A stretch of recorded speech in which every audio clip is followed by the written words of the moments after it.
So joined in the studio today by Mahmood Ali, who's a national executive member of the Communications Workers Union, a CWU trade union, which represents mainly Royal Mail workers, but also BT staff too. But his journey to Birmingham and life here in Birmingham started many years ago, many decades ago, when he migrated as one of the a first generation migrant from Mirpur to Birmingham, but one of the late arrivals in terms of, you know, some of the first generation arrived in the 50s, 60s, 70s, 80s. I think you were in the late 80s, weren't you? But Mahmood, tell us about where the journey for Mahmood Ali started in Mirpur. Tell us about your early days in Mirpur first and foremost. Thanks, Wasim. My journey from Mirpur, or my transition from Mirpur to UK was 1990. 1990. So it was close. Yeah. In terms of from Mirpur to UK, I think my journey and New Mirpur's journey started together. We were born almost in the same year-ish. Please expand on that, because you say that your journey of New Mirpur's journey. So when you say New Mirpur, there was an old Mirpur and there's a new Mirpur. Yeah, the old Mirpur came under water because one of the world's largest dams, Mangla Dam, was built at the place where old Mirpur existed. And then there was an alternative place designated for Mirpuris to move, which was on the slopes of above old Mirpur, which was not to come under water. So that's where New Mirpur is built. So New Mirpur started being built, the dam started being built early 60s, and it was completed kind of late 60s. And that's when the New Mirpur people started to reside in New Mirpur. And that's the time I was born. So I'm first lot of New Mirpuris. Great. And that was in 1960? I was born 1969. 69. And I remember in early 70s, there were still homes with no boundaries, the boundary walls. I remember, the wild animals wandering around our streets and all that, because when New Mirpur was built, it was like in the slopey jungles. And the reduction of jungles and the construction of homes, it was happening at the same time. So the way you describe it, you call it a jungle. I'm just thinking about it sounds like a very rural village. But today, Mirpur is hugely built up. It's one of the liveliest places in Kashmir. It's probably, it's called Mini Britain by many, and it's full of hustle and bustle. You real feel it. So the Mirpur that you first came across is very different to today's Mirpur, isn't it? Yeah, it is. Because if in Mirpur, that's a good question. Just to paint a bit of picture. What I remember in early 70s, old Mirpur was surrounded by a lot of villages like Chakswari, Akalgarh, Kasgumma, Kakra Town, and a lot of other small Tok and Mozas and all that. And when New Mirpur moved, when Mirpur moved to the slopes, which is a New Mirpur we call it, there was a second trauma or the third trauma on the Mirpur's faced. We'll discuss that later on. Again, it was. I remember even early days, almost 30 to 50% of the homes in Mirpur had a kurli outside. Kurli means where the cows or buffaloes or goats can have their food put in front of them. So most of the homes, they were still very villagey sort of feelings or environment, and people had hens, chickens, goats, buffaloes, tied outside their Mirpur city homes, because culturally, although the people who lived in Mirpur, they were from surrounding villages, and they carried their culture into New Mirpur city. But over the period of time, obviously, people adapted and evolved to today's Mirpur, because the element of Mirpur British came into it, and that's where, the money element and people's progression started towards, from village to urbanized kind of life. I just want to touch upon that in a second, because we are going to concentrate mainly on your journey from Mirpur to Birmingham. But Your father moved from the village to Mirpur as well, didn't he? What was the reason behind that? You know, why give up life So my dad, who lived in a small village called Thub Jaeger, if you look at the boundaries, today's boundaries, is probably the last village of Mirpur that is on the quarterly boundary, and the line between that is the river Punch, beautiful little valley on the river bend. And we are both biased because our families both originate from that village. From the village. My dad was in police, so he retired as a police inspector in 1973, I guess. So my dad lived in Mirpur. Out of us children, I think I was the first one born in Mirpur city. The rest of my siblings, they were born obviously prior to me in village. And the main purpose for my dad was to give us education, which he successfully did to all us children. So he kept us in the Mirpur city. Brilliant. So in 1990, you came to Birmingham. What were your thoughts before that? And tell us about what was going on before that. Were you studying, working in Mirpur? What were you doing in Mirpur before you left? So I was studying in Mirpur. I graduated from Mirpur. From my nursery to high school education, that was from Mirpur city, Mirpur Pilot School number 1. My college life was in Mangla Kent. It's in Pakistan side. It's a good college, so I went there. I was clever. I was. And then I've done from AJK University, I've done my graduation in statistics and economics. And my life in Mirpur, it was what I knew then and what I know now. I think it's probably the best part of my entire life. I'm not just saying because we're talking about Mirpur, because Mirpur has its uniqueness. And I think if I would say in one word, the life was buzzing. Yeah. Can I just clarify? So Mirpur is a division, Mirpur is a district, Mirpur is a city. And when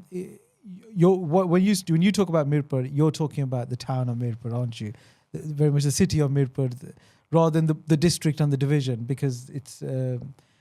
I'm just clarifying that for the viewers, because when we talk about Mirpur, obviously we're talking about Mirpur from a wider context as well as your perspective. I think I think you can't detach Mirpur from its surroundings, because the Mirpur is summation of Chakswari or Kalgir, Dadyal. Because when you speak to Mirpur people, especially in my times, when you speak to the people, they on the weekend they go to Dadyal, because the people from surrounding towns, they lived in Mirpur predominantly. There was a very small minority who were only Mirpuris. They shifted from old Mirpur to new Mirpur. So when I'm talking about Mirpur, yes, predominantly Mirpur city, because my life was revolving around Mirpur city, but also my visits to village, which obviously enhanced my lifestyle in there, and also the influence of surrounding villages onto Mirpur, because a lot of my friends came to Mirpur in school or college, or in the evening they went back to villages, which is only about 10 miles away or 4 miles away. So you had just graduated, and then it was time to get married and come to the UK. Is that how it worked?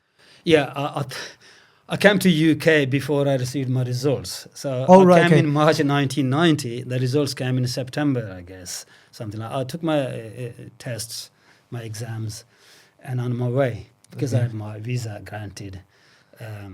What was going on in Mahmood Ali's head when you were getting married before you officially graduated, and you were making your way to Birmingham, place you've never been, heard loads about, I assume, but never been to? What was going on in your head at that time? And please be as candid as you can. It's a bit emotional as well. I think it was a combination of two things. It was definitely pain of leaving almost forever my friends and the places I knew, because I'm a very familiarity driven person anyway. All those places that I'm emotionally attached with, all those people and the things that we did, leaving them behind. But at that time, 1990, my dad had passed away, the only earner in the family, about a year and a half before that. We had some support of the family, but obviously I've seen that as opportunity as well. It's sad in a way that the first opportunity came to me was to leave the country, because the other opportunities in the country would have come after I graduated and wandered around. So I've seen that as an opportunity to avail, which will the cost I thought of leaving Mirpur was at that time couldn't quantify, and maybe still can't. But to move to a place where I can support the family and make my own career, which I did. Wow. So you literally overnight became a boy into a man who was about to make that big move. Do you remember your journey? My travel from the airplane journey. Yeah. So tell me before we go to the airplane, tell me what happened at your house in F1, the night before hours before you left. What was the environment like? So, I was very much kind of entrenched into politics at that time. Politically very hot times. Hot, I said. It was politics all around. The martial law element has just finished, and the democracy was trying to find its space in Pakistan, Azad Kashmir. So I've got a large number of friends group, right? I remember the night before, I would say house, because it was March and it was a bit chilly to sit outside in the yard. We were sitting in the room. There was no space for people to sit. Must be about 30, 40 friends sitting, because I was to leave early hours of the morning. I would say about 3 o'clock in the morning, because flight was about 9 o'clock, and there was a couple of hours road journey as well. It was surrounded by friends and family. That's the night before. And the day I left, I cried a lot. Yeah, I was going to ask whether there were tears. And there's definitely tears of I was the first of brothers out of 3 to leave the country, and Mum was, I believe, although she knew better, was going through vulnerable kind of times. Husband had passed away in a country where the only sport is that somebody has to earn something. Yeah. So I think I would like to believe Mum had a bit of hope element in her pain. Now, my son is now going somewhere where he can earn and support us. But there was, and my sisters and all that, and everybody was trying to hide their tears, but in vain. And you were how old then? So I was I hadn't turned 21 yet. Okay, wow. So, yeah. You literally had to become your boy. You had to become a man overnight. Yeah. So that journey, that flight, it probably was a direct flight from Islamabad to Heathrow back then. There were no flights coming to Birmingham from Islamabad at that time, were they?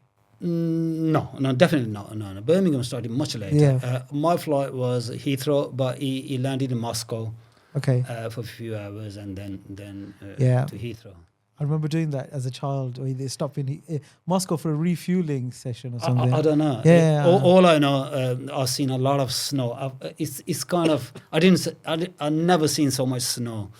Probably seen once or twice in Murray in Pakistan, but otherwise the way we live, snow is something which we don't see. Do you remember what you were feeling in that journey, that flight from Islamabad to Heathrow via Moscow? What were your emotions? Is it probably the first time you were on a plane? There was all the nervousness probably around that. To be honest, nobody ever asked me this question, and I would confess there was a numbness. There was an element of numbness in me. There was an element of unknown, and I was well educated to quantify these things and to analyze self-analysis, and I didn't know what I was buying, to be honest. There's only one thing that is driving me. Although I was coming as a married person, no doubt, happily married, no doubt about that. That is the feeling element. That your feelings towards your marriage is your internal entity. Yeah. That doesn't cover the geographies. The geography-wise, there was a bit of numbness, because geography brings the friends element, the environment, the weathers, So there's an unknown kind of thing, and I was like, it was a flight of waiting what to see, to be honest. It was time of no internet, no visibility and everything. It was time of letters, which letter took about 7 days to arrive from. So I knew almost nothing apart from any pictures I've seen of relatives in the past that where I'm going, to be honest. So you land at Heathrow, Yeah. and your family's there to receive you. Your recently wedded wife's there to see you, and I assume other members of the family too. And then you make your journey to Birmingham, and you've lived in Birmingham since then, haven't you? Yeah, yes. So your first few days here, your first reactions, your first memories of coming to Birmingham. Yeah, I remember the first day when I sat in the, as we call it, front room. Yeah, Although we weren't very rich, but as you know, the room sizes in Pakistan or Kashmir are massive. yeah, You can put 10 beds in one room. So when I sat in the room, I thought it was perhaps my brother-in-law's, my wife's brother. He's probably in his little pad. yeah. Where I'm sitting, and because there's a lot of people come to meet Yeah. me, and later on I'm going to go to the proper room. I sat there, and also before I went in, and there never used to be that many cars on the streets, but there were a lot more than I was used to seeing on the street in back home. So I thought there's a lot of cars. The people come to probably see me, meet me because I'm coming from abroad. So that was the first impression. But when I went to the back room or the living room or the kitchen, and then I realized, no, it's all the same. The second thing that shocked me was it was when I was sitting down there was, I think, kids playing upstairs, and I could see The floorboards. The floorboards. I could hear the floorboard. I could see the creaking noises and everything. And I said, what's going on? What sort of house do they live in? Yeah. These are my early memories. They're pointless and irrelevant Yeah. things to your interview, maybe. But these No, were these my are the first most thoughts. important. These are the most These were important. the first thoughts. Yeah. Wow. And then how long was it before you started work?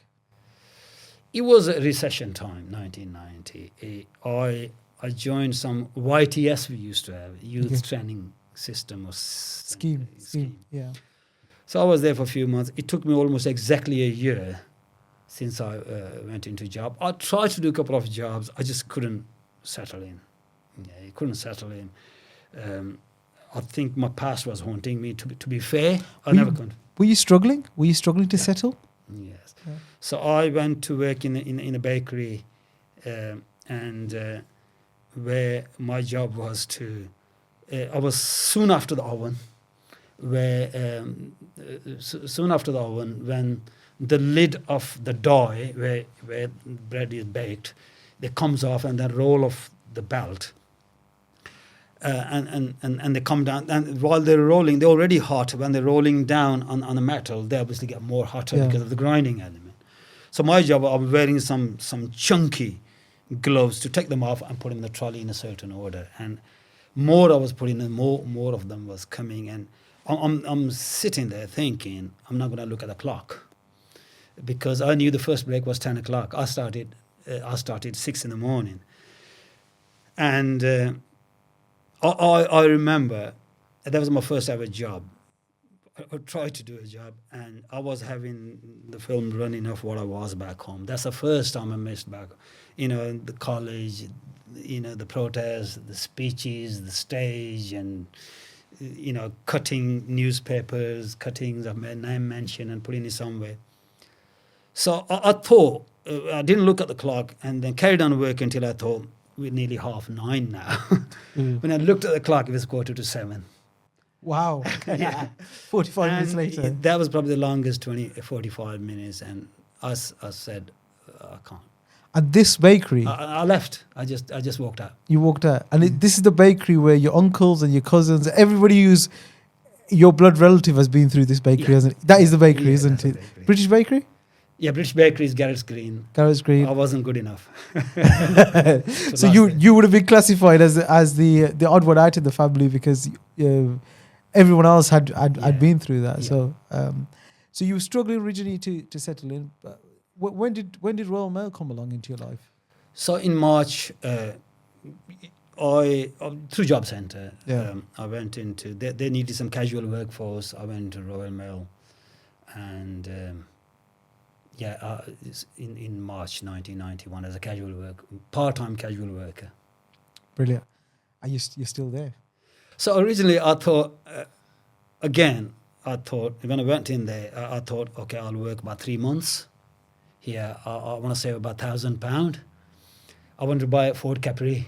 Ford Capri was a nice car them days.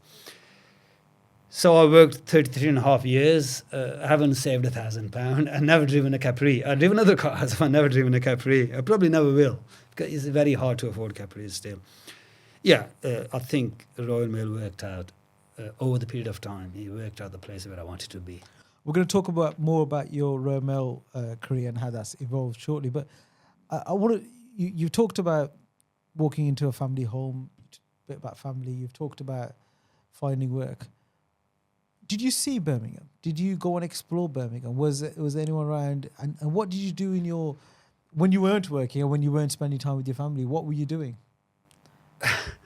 I mean, another sort of shock for me was that when people took me out, we only went to eat. Okay. That was the only activity that when we were back home, we done a lot of things. We went for swimming, we played cricket, we went to see places, and we went to like poetry events, we went to other singing concerts and all that. But I noticed most of the relatives, they wanted to take me out, but they only took me out to eat and come back home. So the only place I got to know through the people who took me out to familiarize me with the town.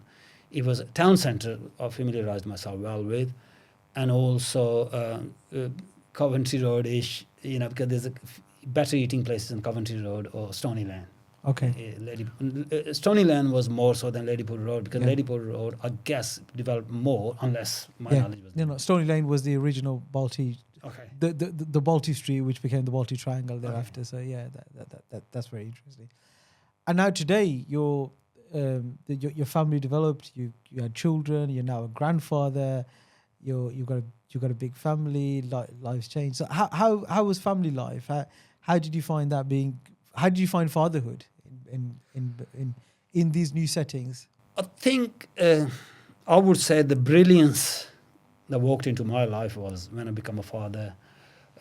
Also, getting married and moving on, because about a year later, about a year and a half later, my first daughter was born, and then took me to a different journey. Then obviously the overtime comes into play. Thinking about buying a house comes into play. So my focus shifted from what I want from me to what I want from us, for us. Yeah. So the focus shifted from me settling in to find a better place for the future of my family. That's where I started to find a house, trying to look at my wages, would I get mortgage, doing overtime, and all sorts. Brilliant. Now, I know you're a regular visitor back to Mirpur, but when did you first go back after you'd come, and what were your emotions like then? How was that journey back? I went exactly 4 years after, on the same day. The 4th of March I came in, and 5th of March I went back to 1994. I cried. I cried twice. First, I went straight to my village, which I didn't live in, because my cousin brother, who was my best friend here, best mate, my secret keeper, and I was his. Because he went back home and he drowned in the river and passed away. So I went to his grave first. So that was emotional for known reasons. And then from there, I just wanted to come to Mirpur, my own house, Sector F1 Mirpur. And when I went there, the place was filled with people outside, standing outside. My friends sitting, must be about 50, 60 friends. And I cried looking at my house, just my house. It was very emotional. Okay, let's get back to Birmingham. let's get away from the emotions of Mirpur. But so you're today a member of the national executive of the Communication Workers Union, and that didn't happen overnight. You said you went in as a casual worker at Royal Mail, and then your family started to grow, you started thinking about overtime. So tell us about very briefly, your journey at Royal Mail, and why did you get involved in the trade union movement? Like I said, I started in 1991, and I become trade union rep in 98. So the first 7 years was trying to find my feet, because I was casual worker, trying to be a good worker so I can become substantive or permanent, which I did, I think, in 1995 as a part-time permanent. Then there was a bit of a struggle to find myself a full-time job, and then I think I become full-time in 1997-ish. So, and then I found myself I'm a stable kind of thing, OP, operational postal grade, or otherwise known as postman, full-time. 1997 is kind of time when I had to take a deep breath and say what I want to do here, because I've done my journey of becoming a full-time. And I passed my driving in Royal Mail. I was driving a Royal Mail truck as well, here and there, occasionally. And at that time, I had to find a route, whether I want to go into the management or trade union. But I think trade unionism was already built in my blood. I didn't know. I couldn't give you a name. I couldn't give you a name like being socialist, not far left. Socialist, but I knew I believed in common justice, I believed in workers' rights, I believed in workers having a fair share of the profitability and respect and trust and comfort at work. But I couldn't apportion it into the word socialism. Whereas I look at the management side, I got all respect for them, nothing against them. Obviously, they had their own reasons to do it. It didn't inspire me. Mm-hmm. I think for me, in the way I was, there was an element that played, because my father was supported a political party, Pakistan People's Party, which is a left social party. Prime Minister Bhutto, who was assassinated. So because I grew up and was groomed in the environment where you have a centre left socialist mindset, and it stayed with me ever since. Okay, and so that trade union journey, you explained why basically your politics from student life had a big influence in that, and you started off as an area rep, didn't you? Is that how? I was a shop floor I was a unit rep. Okay. A unit rep means we used to have 5 units reps on a late shift. I was one of them. Okay. That's where I started in late 97, early 98. Yeah. And then the next role, and so I'm trying to get to the journey where you. So I started as a unit rep, like explained. Then I become a shift rep, shift leader of 4 or 5 on a late shift, which is afternoon shift. And then I think 2002 or 3, I become area rep for Birmingham, leading Birmingham indoor workers. And then at the same time, I was the employment tribunal panelist, and that's interesting. I was representing our members in tribunals against teams of barristers. So I felt hugely privileged, because I remember when I came into the country, only 7-8 years before that, I couldn't exchange my shirt in Marks and Spencer or somewhere because I had language barriers, right? 7-8 years later, my trade union equipped me enough, and groomed me enough that I stood on the other side of the teams of barristers and put in case and winning them. So I was employment tribunal panelist at the same time as area processing rep in Birmingham, and then for many years I've done that. I think from early 2000 till 2011, 13 years ago, when I stood for executive position. For CWU national executive and postal executive, and I was elected. And again, to be privileged enough to be first time ever national executive from postal side who's non-white. So you unless there's something unknown. So you made history. In a way, yeah. The 21-year-old who in 1990 came from Mirpur speaking very little English, into the unknown of life in Birmingham, crying in a way, leaving home, leaving your brothers and your family and your mother. 30 odd years later, made history by becoming the first non-white member of the national executive of a trade union in the UK. How does that make you feel, being, that not just the fact that you became the NEC member, but the journey that you went on? I honestly believe, and I don't think it was me. I think if you look at Mirpur produced so many parliamentarians. Proportionally, the size of Mirpur is so small. And I think proportionally the largest amount of parliamentarians and councillors and lord mayors and mayors produced around the world, from Canada to Oslo to England to America and Far East. It's unbelievable. Mirpur had that aura of producing quality people. Secondly, I think I took a right route, and the trade union held my hand, and wherever I could offer something, the opportunity was there. And I think I was a bit brave in a way. I always, put my hat in. I put myself in. I say, look, if others can do it, I can do it. And the trade union was there to help me. But because I'm an elected position, it's just not trade union. The members have to elect you every 2 years. Ever since, I've never lost any election, because I believe that the British people, if you do what they choose you for, they will go for you again and again. So I know you've got some hobbies. You like walking, you like spending time with your family, but you also like writing poetry in Urdu and Mirpuri, or some would classify as Bahari as well. Isn't that right? Yeah, I do a bit of walking, hill running, a bit of hiking, and I also write in Urdu and Punjabi and Mirpuri language. And you got a beautiful garden as well. You love your gardening too, don't you? It's old age, yeah. I like gardening. I like walking, yeah, and I like poetry. I like reading as well, yeah. We want to focus now on your poetry, because one of your, and I know you've published a number of poems that you've written yourself, both in writing form, but also videos and audio of them.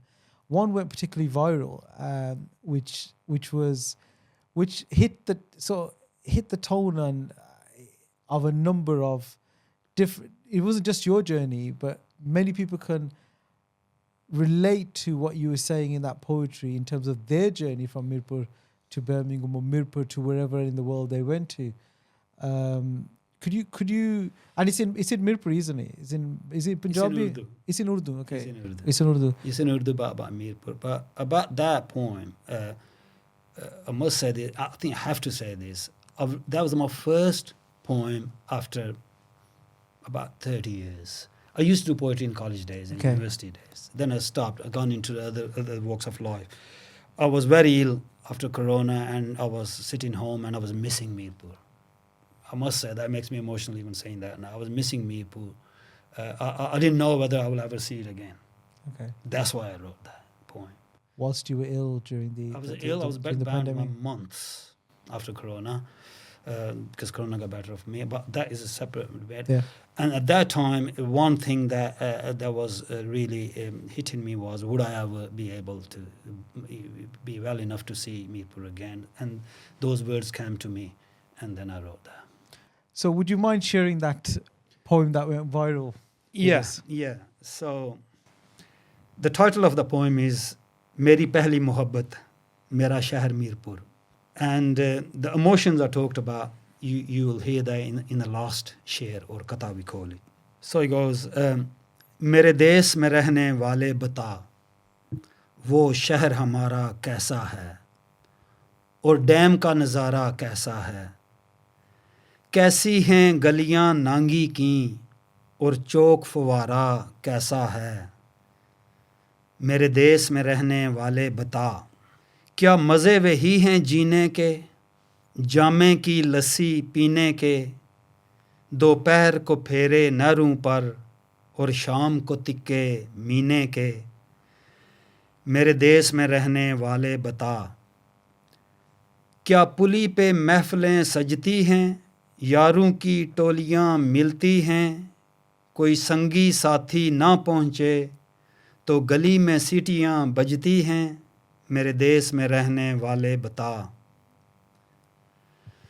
क्या अब भी पतंगे उड़ाते हो, छत्तों पे मेले लगाते हो, जब टक्कर हो जाए पेचों पे नई डोर पे मांझा लगाते हो, मेरे देश में रहने वाले बता। मेरे कॉलेज की कोई बात बताओ, तलबा की सियासत का हाल सुनाओ, उन बरसों पुरानी यादों का मेरे जहन में खाका फिर से बनाओ, मेरे देश में रहने वाले बता।